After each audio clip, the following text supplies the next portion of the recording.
Hi, everybody, and welcome to another episode of the Double A Team Podcast. I'm your host, Stephen Nagishi.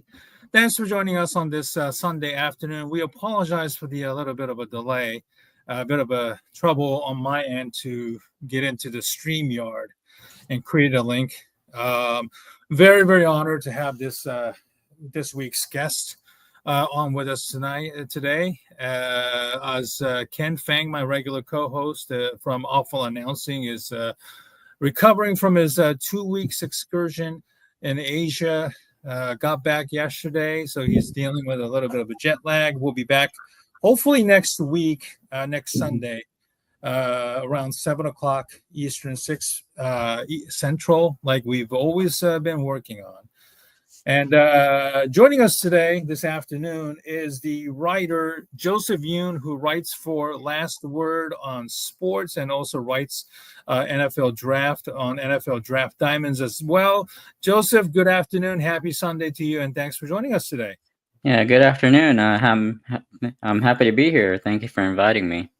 Thank you, and it's an honor to welcome another Asian American sports writer into this conversation. We're very excited to promote and focus on diversity, which obviously was the theme of our the launch of our podcast when Ken and we both launched about it, and we'll get to the your start and then the your observations about the overall state of the industry, etc. But as we were discussing before we went on air today, we kind of wanted to touch about the death of a wrestling legend, Hulk Hogan, and I don't know, Joseph. I don't know if you grew up watching, maybe some wrestling to a degree, and how much you were into it, but obviously Hulk Hogan's legacy, as a wrestler, and also in the,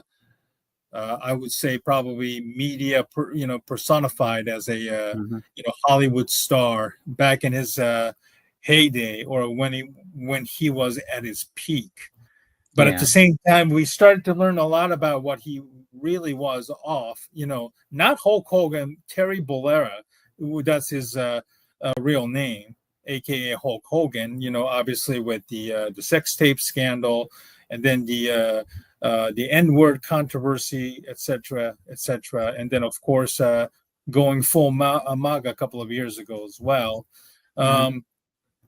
Joseph, give me your overall thoughts on Hulk Hogan's death and the legacy that the complicated legacy that he leaves behind.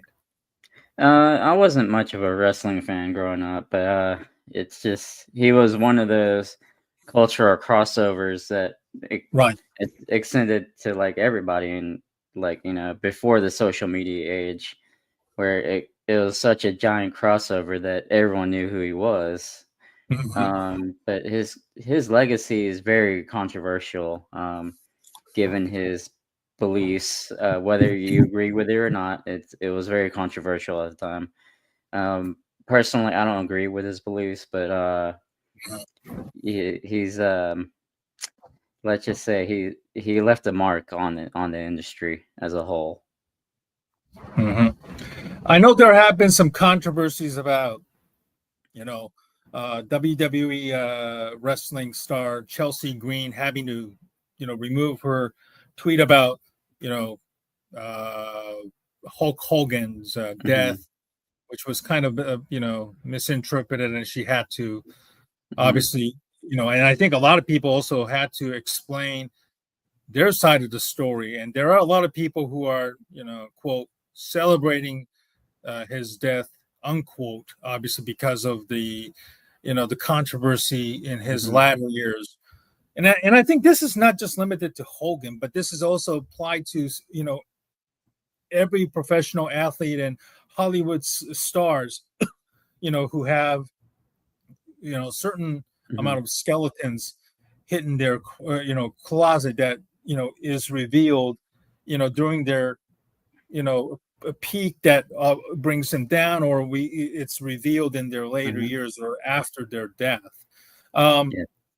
Is it fair to, I don't know, for media or anybody to criticize or you know, I don't want to say celebrate, but to be hypercritical of his death. When people are trying to, I don't know, not I don't want to say whitewash, but trying to kind of soft land his legacy per se. I think the media has to be more balanced in how they cover things, events such as this. Sure. I mean, yeah, celebrate his good moments, but if he had controversial comments or actions or what have you, point those out as well. Because he certainly has his fair share of controversy, and yeah, I would think a more balanced look at his profile would be more fair to everybody. Because I'm sure in his personal life, he was he was a father and he was a husband and all that good stuff. Right, and he did a lot to the charities and the kids, etc., yeah, etc. That's true. yeah. Um, I me personally, I try to tend to see the good in people before they show their true colors, so to speak. But as a person as controversial as Hogan was, um, the media coverage has been a little off kilter on both ways. So. Mhm. I understand. It's fine to celebrate Hogan, as a wrestler, and Mhm, the amount of impact he made, certainly in the wrestling, but also, like you said earlier, the crossover media star that helped pave way for other superstars like, of course, The Rock, uh, and John Cena to become a Hollywood stars mhm, themselves, which obviously could never been possible if Hogan wasn't such a mega star in ring and as well as off the ring. Whether the work of art, the work body of work mhm, is you know uh it's, of course, it's not anything worthy of winning the Oscar or Emmys, but certainly, mhm, people, gravitated towards Hogan, and that's the same, same road that wrestlers like, again, Rock, John Cena, and then the others, maybe not to the same level. Steve Austin, Bill Goldberg, Triple H also made some movies and televisions. mhm, Liv Morgan and Bella Twins had their own reality shows for a few years back when, of course. So obviously the industry owes Hogan a lot, and mhm, even those who were never born when Hogan, when was still wrestling. But it's also, to a degree, when you're as big as Hogan, the pitfall is also bigger when you're, you know when you make controversial statements like he did, which obviously certainly has no place in this world, mhm, even though it seems as though the way that the politics operates now these days, those things have mhm, become more and more openly prevalent, and mhm, which obviously puts a strike of fear, I should say, in all of us in the society that we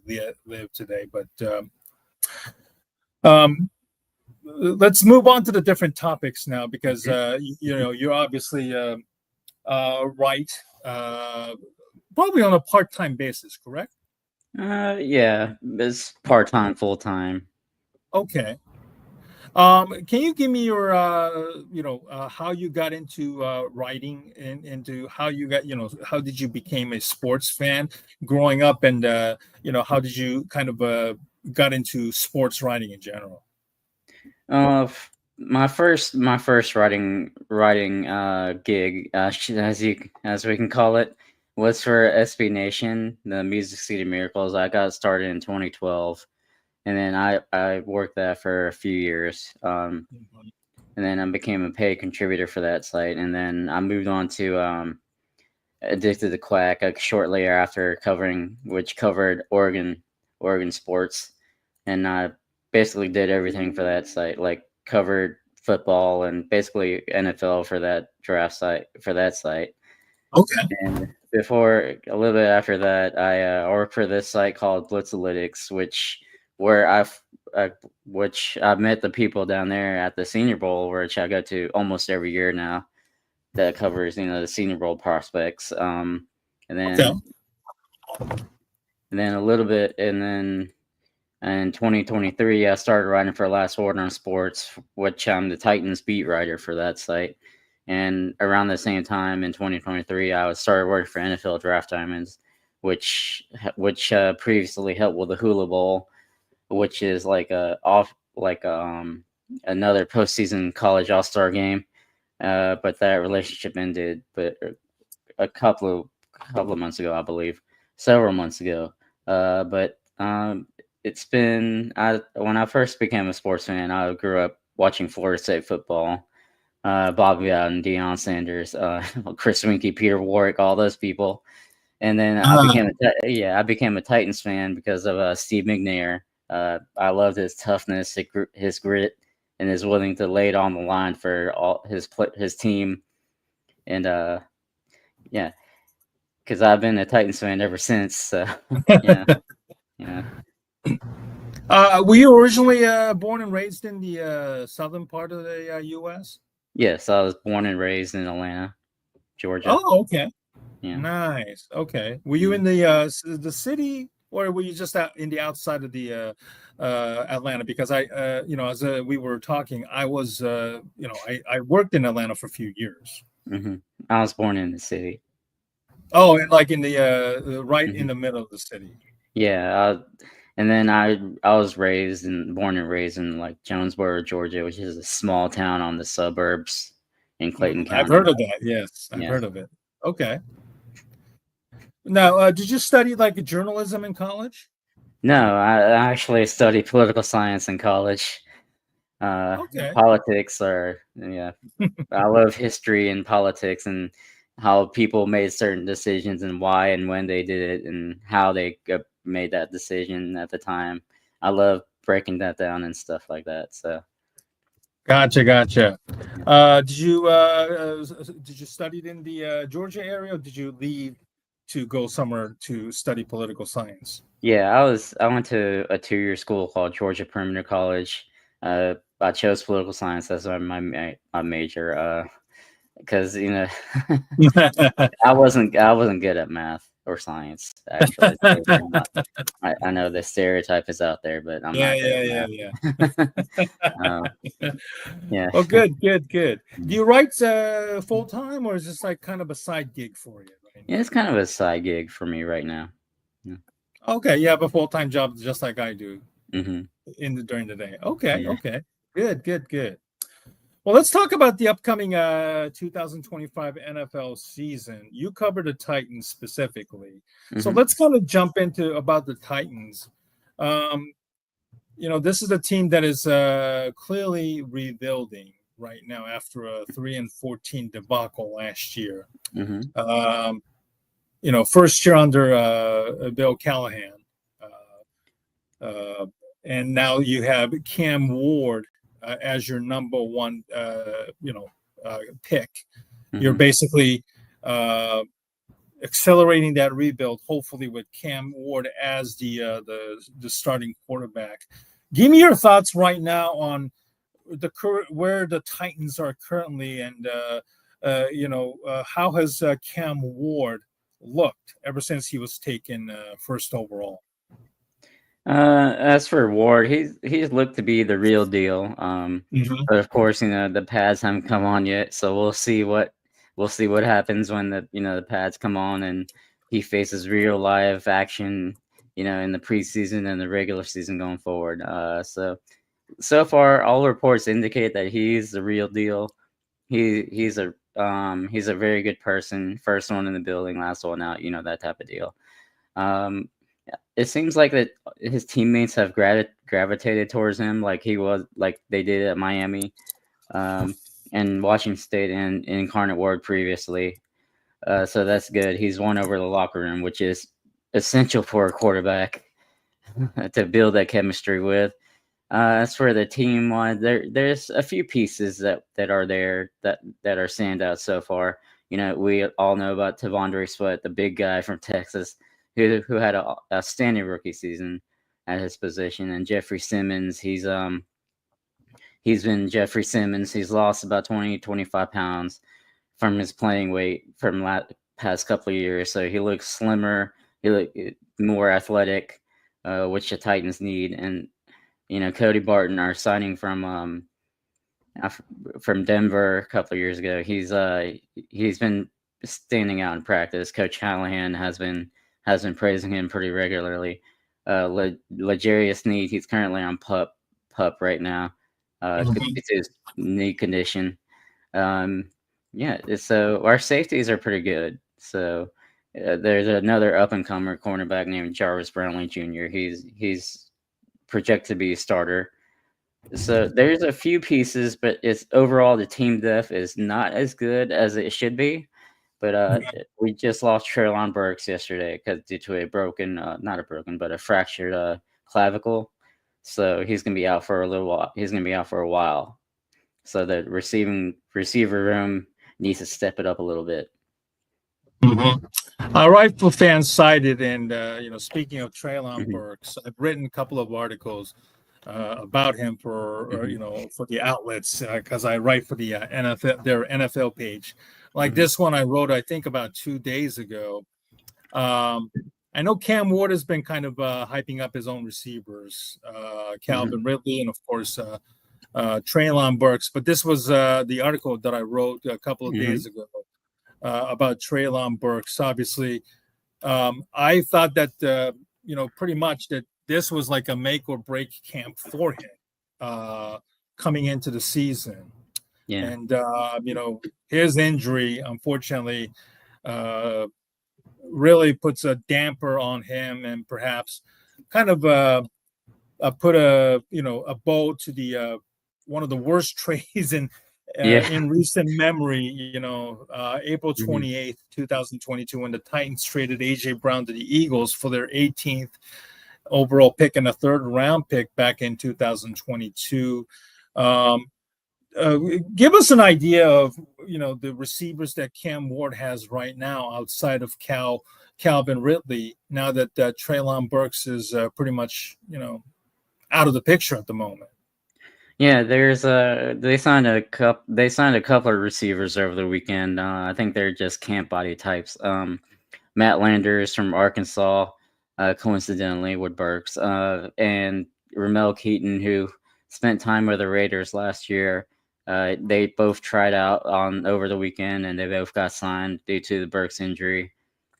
And Landers was prior to the Burks injury on Friday. And Ramel Keaton, the news that Keaton signed was like almost immediate after Burks got hurt. So as for receivers that'll actually be on the team, there's Tyler Lockett, the veteran receiver that everyone knows about. He's projected to be a starter there, and Van Jefferson, he's on a 1-year deal, so he's likely going to make the team as well. So Jefferson's a Tennessee native, so he's home.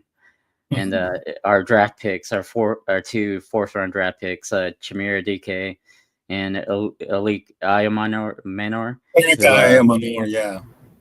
Who beasted Travis Hunter in this a couple of years ago.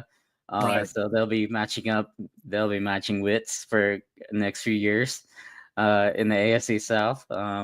So yeah, our receiver room is full of like proven veterans and unproven potential right now. Of course, we can't go without of course I'll be remiss not to mention Xavier Restrepo, Cam Ward's teammate at Miami. I think he has a good chance to make the roster, but it's pretty much in doubt. But our general manager, Mike Borgonzi, he's been constantly looking at the bottom of the waiver wire for the receiver help. So it'll be interesting who makes the final roster and who doesn't make the final roster. They also added Xavier Restrepo, I believe. As I believe he was a UDFA, right? Yes. Which is kind of mind-blowing considering, you drafted Cam Ward, and every time you saw, Restrepo making all these big catches for them.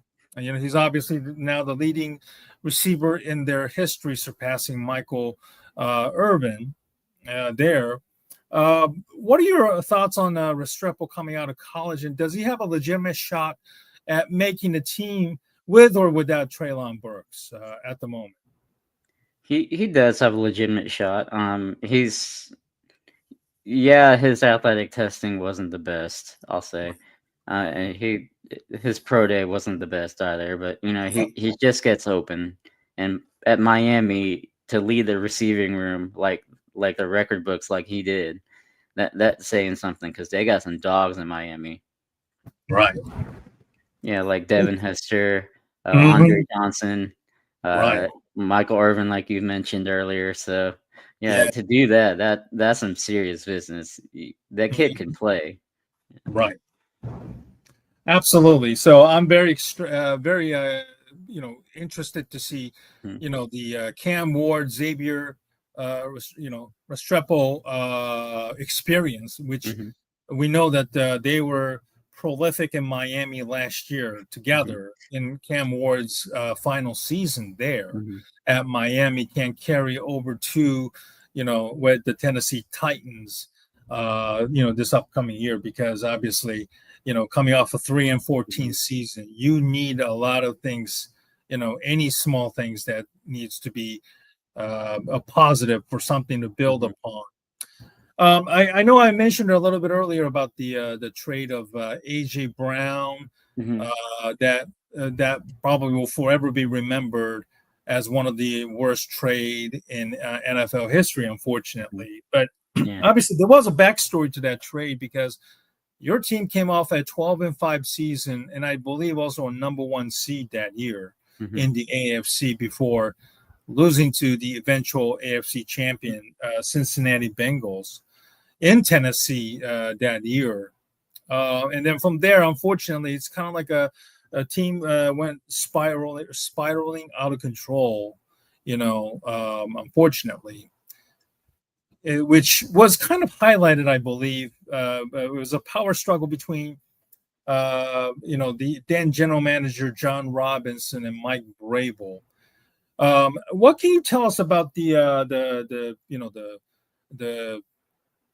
friction between Brable and John Robinson, and that just kind of led to this situation that the Tennessee Titans are in right now? And how much did that really hurt the Titans? Vrabel philosophically grew up in the Belichick system, even though he's Right. not. He wasn't a Belichick assistant, so He to played speak. for Belichick for sure. Yeah, right. Yeah, Yeah. they believe he believes in run the ball, play defense, that kind of deal. Where it's not like the modern era passing game. Mm-hmm. And John Robinson, he'll be forever excoriated for the AJ Brown trade, forever. The Brown trade came about because he didn't want to play there for X amount of dollars, and then the team wanted to pay him another Y amount of dollars, which led to that impasse where he ultimately got traded, and Robinson made a few bad draft picks afterwards, in which namely Isaiah Wilson, Caleb Farley, who were both who are Oh my either God.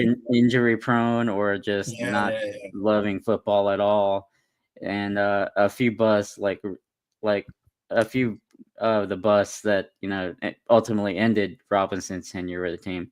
There wasn't a power struggle per se. It's just Robinson made a few bad draft choices, which the team is currently paying for right now. Yeah. Um, so ultimately, that's what got him fired.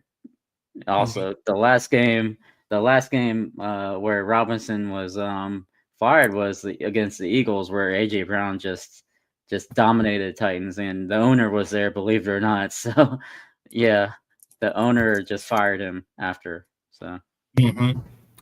Um, You mentioned the Tennessee Titans owner, Amy Adams Strunk, which hmm. obviously is obviously a sibling to the longtime owner and the late Bud Adams. What is the current situation with the Tennessee Titans ownership, and are they in a pretty good place right now, despite the friction you mentioned with Brable and John Robinson? And then you went through with Ray Carthon, who was fired after 2 years, and now you have another GM on your hand with the coach who coming off a 3-14 season and everything. What is the level of stability within the Tennessee Titans organization right now? I think Callahan is, if he doesn't prove that he's a good coach this year, I think he's going to be fired. Everyone knows this is a rebuilding, true rebuild year under Mike McGuarnsey, but the ownership situation is very stable. Amy Adams Strunk is the daughter of Bud Adams, who should be in the Hall of Fame, by the way. So it's stable. We're building a new stadium in a couple of years, so the stadium project's going well. So hopefully Cam Ward will be there to lead the team onto the new stadium, and along with Coach Callahan. But relatively, the team is the front office and the coaching staff, they're on one page. They're singing from the same hymnal, so to speak. So 2025 is going to be a rebuilding year for sure. Anything beyond 8 wins, 7-8 wins would be gravy for us. But it's going to be maybe a couple of years before we can get back to true contender status. A lot of people talk about, the Tennessee Titans as somewhat of a boring, very bland team slash organization. Since you covered the team on a regular basis for a few years now, what is the biggest misconception about the Titans that people, fans, media have that needs to be, thrown out or, needs to be, dispelled about the Tennessee Titans and their images throughout the league and, among sports fans? They're definitely not boring in terms of their coaching changes.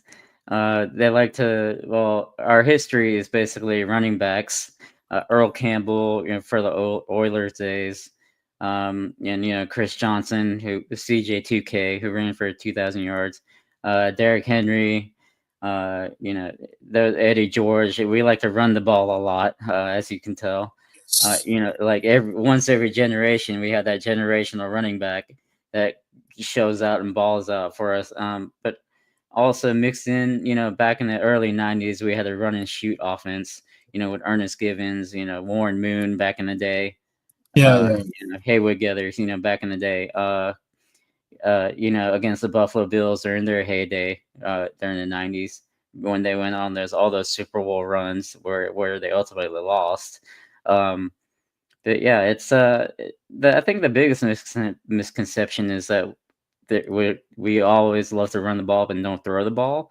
Well, we had Ryan Tannehill that led us for a few years before he ultimately retired and left the game.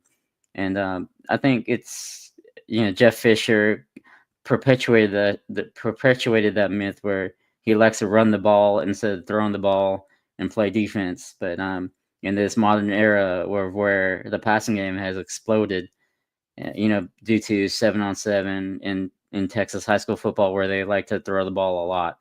So I think culturally speaking, I think Tennessee is still relevant in the league because we have a new stadium coming up earlier, like I said.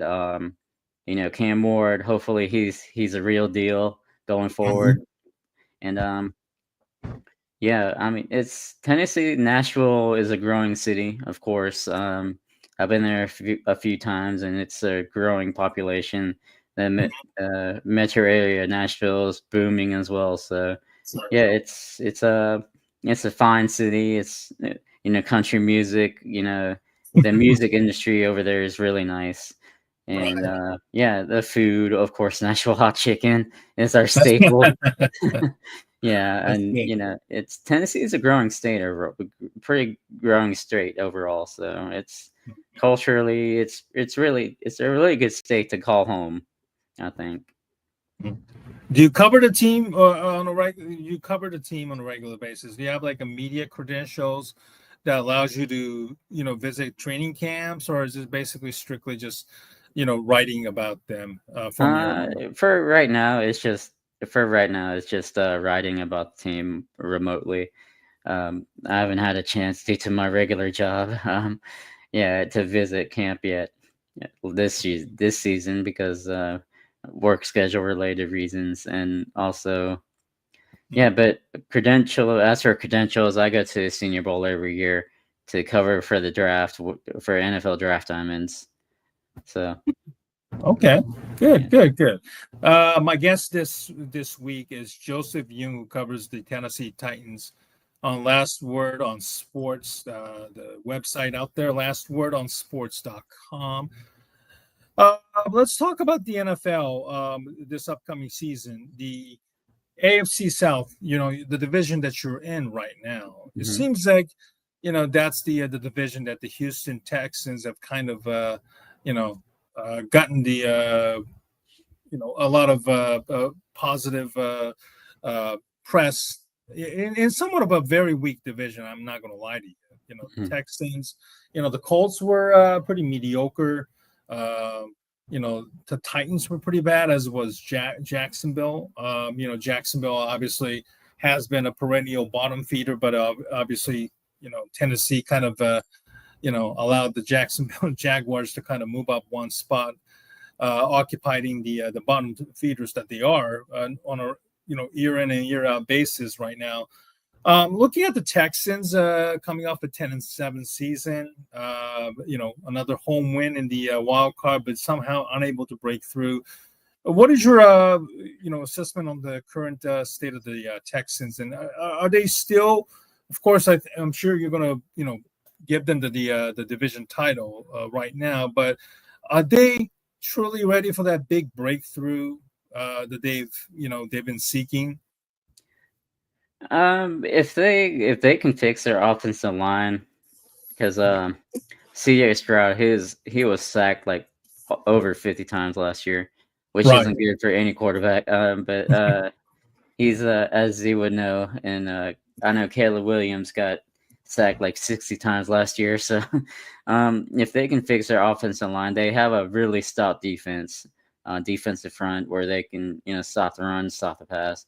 But overall, D'Amico Ryans has a good team. But if they can fix the offensive line and protect CJ Stroud, I think they run away the division because they have more talent than everybody else in that division. Sadly for my sake, for the Titans' sake.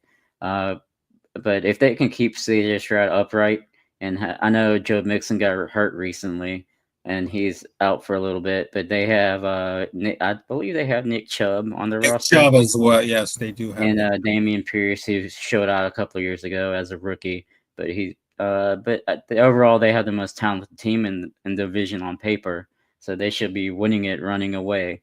And the Colts, have Daniel Jones and Anthony Richardson quarterback battle going on. So I'll be interested to see who wins that competition there. Do you think this is a last shot for Anthony Richardson, fair or not? I think so. He hasn't proven anything yet that he's worthy of the money that goes to franchise quarterbacks.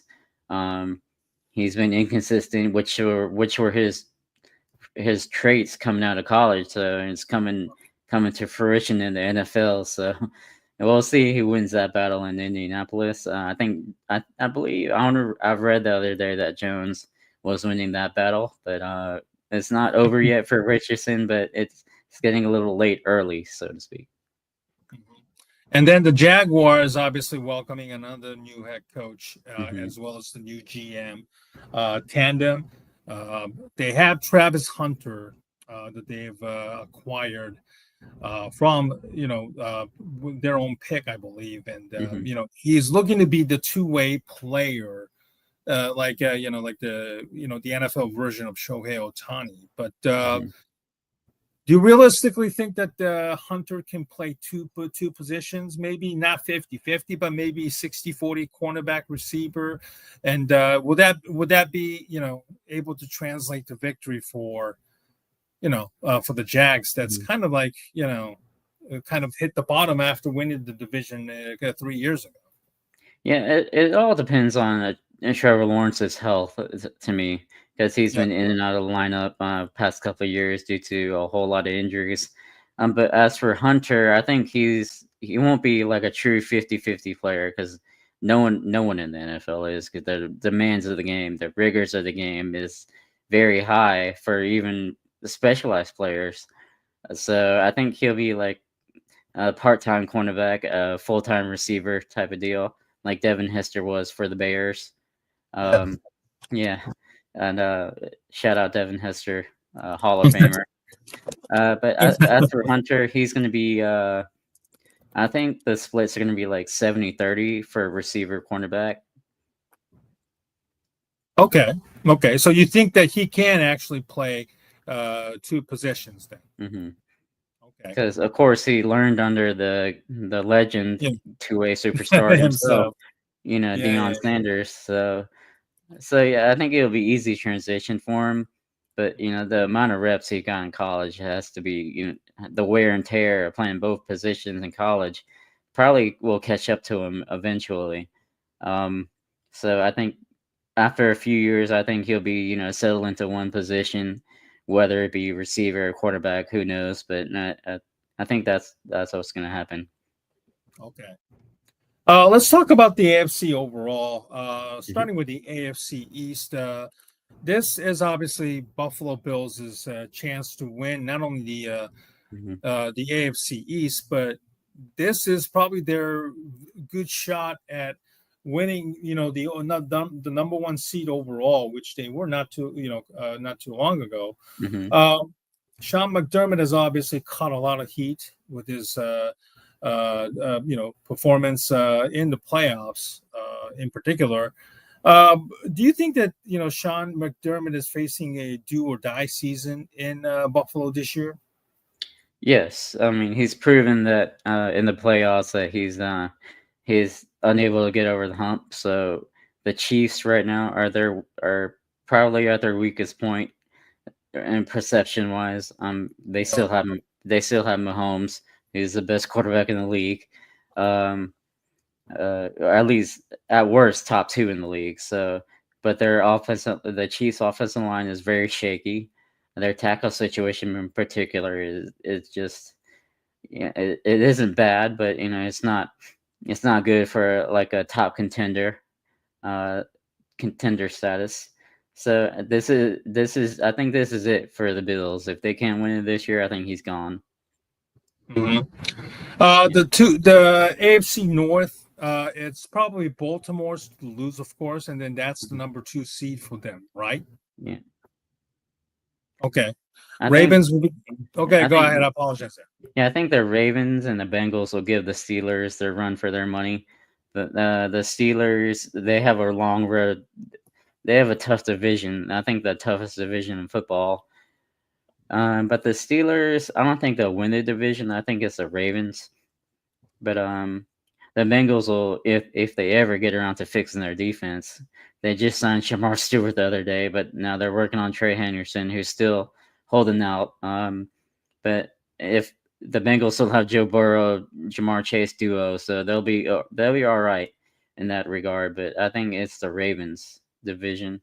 The Steelers probably won't be competitive, but they'll be like your 8-9 win team every year, like they usually are. So I don't know. Yeah. How do you see the Aaron Rodgers experience in Pittsburgh? Do you think it will work out well, or do you think it will fizzle and just burn? Which obviously Rodgers is done with the NFL, which he kind of indicated, but it also puts Mike Tomlin's tenure with the Steelers pretty much on the brink as well. Yeah, Aaron, I think the Rodgers experiment is going to go relatively well. To not like he's not going to win the MVP this year, no, but I think he's going to be serviceable, like a serviceable starter, where he's not going to kill you, but he won't win you games by himself either. I think for Tomlin, the Steelers tradition is where they keep coaches for forever and ever, and so I think they're due for a couple of transition years after he leaves. Mm-hmm. Let's talk about the AFC West. It's been all Kansas City, but I know a lot of people are, picking the Broncos to probably finally put an end to the, the end of AFC West dominance and picking the Denver Broncos over the Kansas City Chiefs. Do you like that, or do you still feel like it's too premature to, put an end to Chiefs' dominance in the AFC West there? Yeah, I mean, I can see why people have chosen to pick the Broncos or to win the division finally, someone else than the Chiefs. But as long as Patrick Mahomes and Andy Reid is there, it's their division to run. Right. Because the Broncos have a talented defense, of course, but Bo Nix is a ascending quarterback as well. But the Broncos' skilled players are not quite there yet to compete with the Chiefs of the world. So yeah, it's still the Chiefs' division to run. Mm-hmm. Okay, let's move on to the NFC. Starting with the NFC East, the Eagles are the defending champs. They lost a couple of defensive linemen on their defense. Josh Sweat and Pat Williams, just to name a few. But is Philadelphia your pick for the NFC? To come out of the NFC, or is there somebody else that you still have in mind? Particularly, maybe the Washington Commanders. That if that still is in the division, that could probably dethrone them. I still think it's until they're not winning the division. I think it's the Eagles. The Commanders, I think they're getting a little too much hype. I think too soon. I think it may be too soon for them. I think Nick after this year, I think they'll contend for it. And Jaden Daniels, don't get me wrong, Jaden Daniels is a very good quarterback. He's an electric weapon, but given the Commanders' situation with Terry McLaurin, who knows how that will work out. I think Washington is a few pieces away from really contending for the East. But I think the Eagles are going to win out still. Moving on to the NFC North, my Bears are competing against the three teams that went to the playoffs. All of them lost in their very first games, but everybody has a real shot at beating at each other. Maybe 10, 11 games might win you the division. Who knows how far they can go. Let's start with the Bears. Ben Johnson hiring really energized the fan base, including myself and Caleb Williams, obviously. Getting a real coaching right now. Obviously, struggles have been, mentioned in the training camps, but obviously, this is his, second year, and it's only like 3 or 4 days into the camp. But what is your realistic expectations for the Bears in this upcoming season? Can 9-8 be considered a successful first year for Ben Johnson? Yeah, I think nine wins is the barometer that you should be hoping for, because that division historically has been called a black and blue division for a reason. Everybody beats each other up. And I think this is Ben Johnson's first year, Caleb's first year under Ben Johnson's system. I think they'll take a few games, a few weeks to get their feet wet, under the new system. The offensive line is kind of patchwork, particularly the left tackle situation. Braxton Jones, he's been a staple there for a couple of years, but he's in competition right now. The right tackle's been settled. Darnell Wright's a really good right tackle, but the interior wise, that's a little interesting. But the receiver core, I think Roma Dunze was he had a dud of a rookie year. Giving the hype, but I think he should have a bounce back year. Hopefully. The tight end situation is very interesting to watch because Cole Kmet was their starter for years. Now they got a new guy in town, so that dynamics there might be not the best. So defensively, the Bears are known for their defense historically. I mean, monsters of Midway, Mike Bucket, Mike Singletary, Dick Butkus, that type of defense, Brian Urlacher. So I think the Bears are a year away, I think. I do agree. I think 9 or 10 wins at most would be probably the ceiling, at least with this year, and hopefully that is very achievable. Minnesota, obviously, going through some changes themselves. JJ McCarthy is the new starting quarterback. He missed the entire rookie season, unfortunately, with an injury. Now he is literally like a rookie starting over again, even his second year uh, with the Minnesota Vikings. How much of a drop off do you expect from the Vikings going from, Sam Darnold to JJ McCarthy? I don't expect much. Sam Darnold, as great as he was last year, is still Sam Darnold that we known in years past, and their head coach Kevin O'Connell, he's a known quarterback whisperer, excuse me. So I think McCarthy, I think if he can replicate what he did his last year in Michigan, I think Minnesota will be fine because their defense is really good as usual under Brian Flores. So I think defensively they'll be fine. So they'll have to carry the team for a little bit until McCarthy gets his feet wet. So I think Minnesota's a really good contender for that division. Do you still expect the Lions to win that division, though, even with the losing both coordinators, Aaron Glenn also going to the New York Jets to become their head coach? I think they'll have a step back this year as they get used to new coordinators and new coaches. But they probably won't win the division due to the amount of turnover they had. Yeah. And finally, the Green Bay Packers. Jordan Love kind of like had a very uneven season after getting that big contract. What are your thoughts on Jordan Love overall? And then is he the right? Do you still think he's the right quarterback for the Packers? That kind of justifies the big contract that he received. Yeah, he's. I think he's still still a top 15 starter in this league, which is nothing to sneeze at, given the good quarterback play in the league.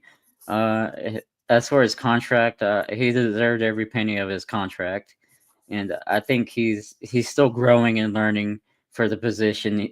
He hasn't started every year, so it takes time to grow as a quarterback in this league. So they're still contenders. Right. Yeah. Finally, moving on to the AFC South. This is obviously the division that Tampa has won last year. Tampa is probably the cream of the crop, but it seems as though Todd Bowles has kind of been okay down there, and certainly a lot better than what he did with the New York, obviously the New York Jets per se. There, what are your thoughts on the Bucks and the Baker Mayfield, and then the role that he is kind of he settled down as a legitimate maybe top 10 quarterback per se with the Buccaneers, and how much of a shot do you give the Buccaneers for making a deep run? Not even like I always like to say, not even Vince Lombardi can succeed with the Jets. So, yeah, I think Baker's renaissance is a very good, heartwarming story. The Buccaneers, they still have Mike Evans, who's you can pencil him in for 1,000 yards every year, pretty much, and I think they have the weapons to compete for NFC title because no one in the NFC is invincible. Not even the Eagles. The Buccaneers have a still good defense, pretty much. They have I forgot his name at safety, but I'm blanking right now. Winfield, right? Winfield, right? Yeah, Winfield. Winfield Jr. His father was a really good safety for Minnesota back in the day. Winfield. They still have Vita Vea. They still have Levante David, who's still in his. He's getting a little older, but he's still there. Offensively, they have Mike Evans, Chris Godwin, who's recovering from an ankle injury last year, who just got a big contract. Bucky Irving's one of the best running backs in the league. I think they have plenty of weapons to compete. The Atlanta Falcons are kind of an interestingly weird team. signed Kirk Cousins to a massive contract last offseason, and then promptly drafted Michael Penix Jr. They have Bijan Robinson and Drake London, which is obviously a great weapon for any quarterback out there. What are your realistic expectations for the Atlanta Falcons this year? Well, as Michael Penix goes, so the Falcons go, in my opinion. If he showed flashes in his 3 games that started last season, but he needs to become more consistent, more accurate. Like you mentioned earlier, they have the weapons to compete for the division. The defense finally got it. They finally got pass rushers now. Unproven pass rushers, but pass rushers nonetheless. I think they traded like a first round pick next year to the Rams for James Pierce Jr., who's not as polished, but he's still an athletic freak. So we'll see how that turns out. The Falcons are turning around defense slowly but surely, but I think that trade up was a legacy defining move for their GM Terry Fontenot Jr., who's been under fire for the past couple of years for his moves. So this is make it or break it this year for the Falcons and under his watch. Are you high on Bryce Young and the Carolina Panthers this upcoming season? Not as high as I want to be, but Bryce Young proved something to me last year because he improved drastically from his rookie season where it was a complete train wreck. I think they finally have the weapons there, I think, to compete for like maybe a 500 record, but not much more else. I mean, that's a growing franchise under Dave Canales, who knows the NFC South very well.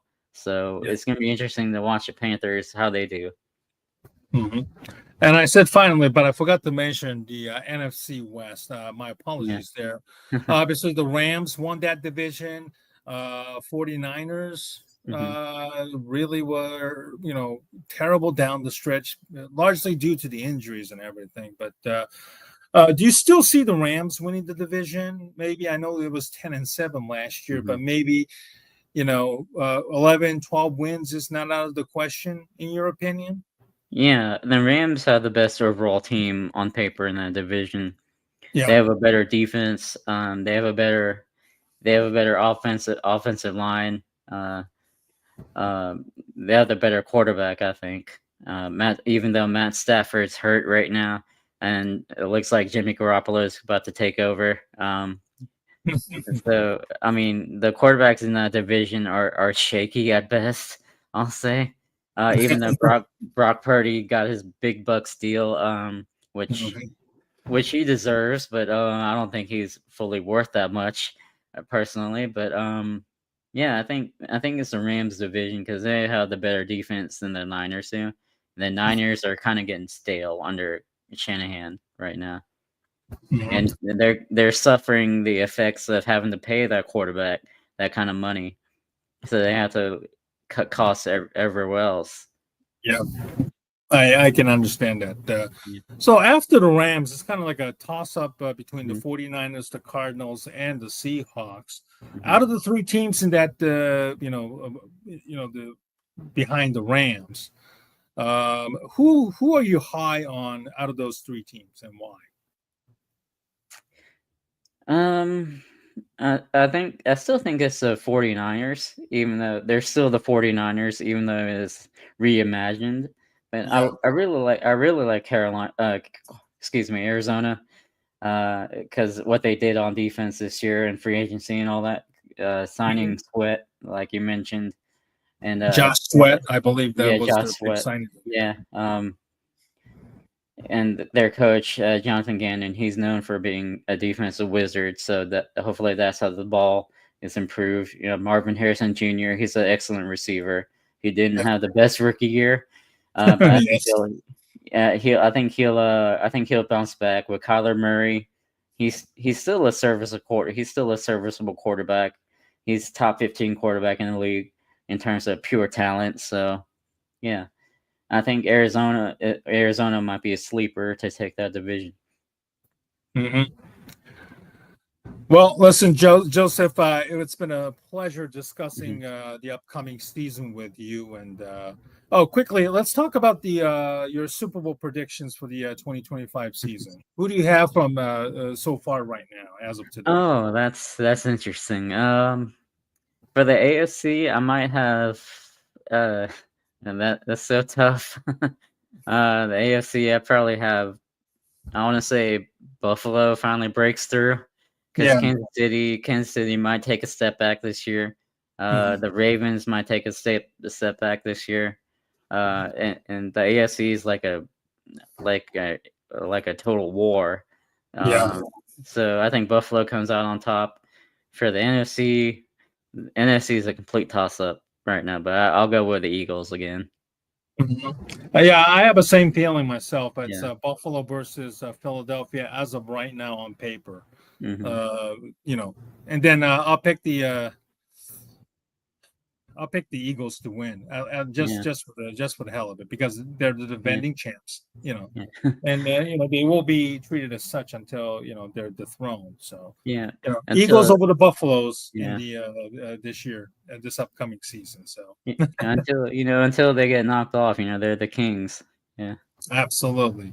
Yeah. Again, Joseph, thanks for your time today. And, I'd love to, do some collaborations with you during the, football seasons once it begins. Obviously, kind of chit chat about football, bringing in some guests and stuff like that. For those, thanks for joining us today. For 93 people joining us on the live stream, make sure to follow Joseph on his Twitter X handle there at 2Yun20Blitz.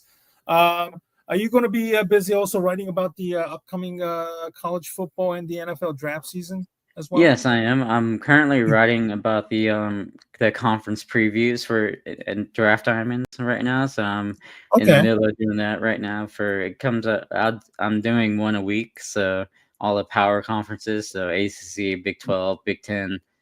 Gotcha. And SEC. So I'm in the middle of doing that right now on top of my Titans coverage. So keep an eye on those articles coming out, draft diamonds. Yeah. So how did you get into scouting college football or, NFL prospects? I grew up as a football fan. I was just like, hey, I was interested in, the background stuff like drafting and free agency and cap stuff. So that's how we grew from there. And I like scouting. I like watching games. I like breaking down the X's and O's and stuff like that. So you didn't play football growing up or anything like that? No, I was my parents didn't allow me to play football, so due to my size and so I play golf a lot. I play soccer, so yeah. Well, great. I'm a big draft fan myself. I follow college football myself. I've been wanting to kind of start to get into that side of it myself too, even though I've never played a football like you did, like you. I did not play football.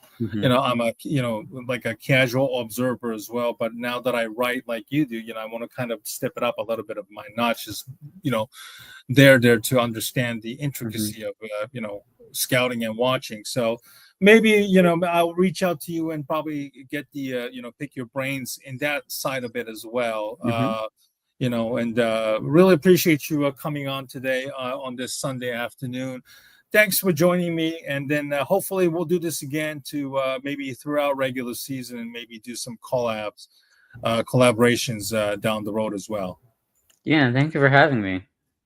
Thank you very much. And by the way, it's just after 2:00 Eastern time here. I'll be back with the 3:00 at the top of the hour to do another live stream with Varun Shankar, who covers the Washington Bullets for the Washington Post at the top of the hour.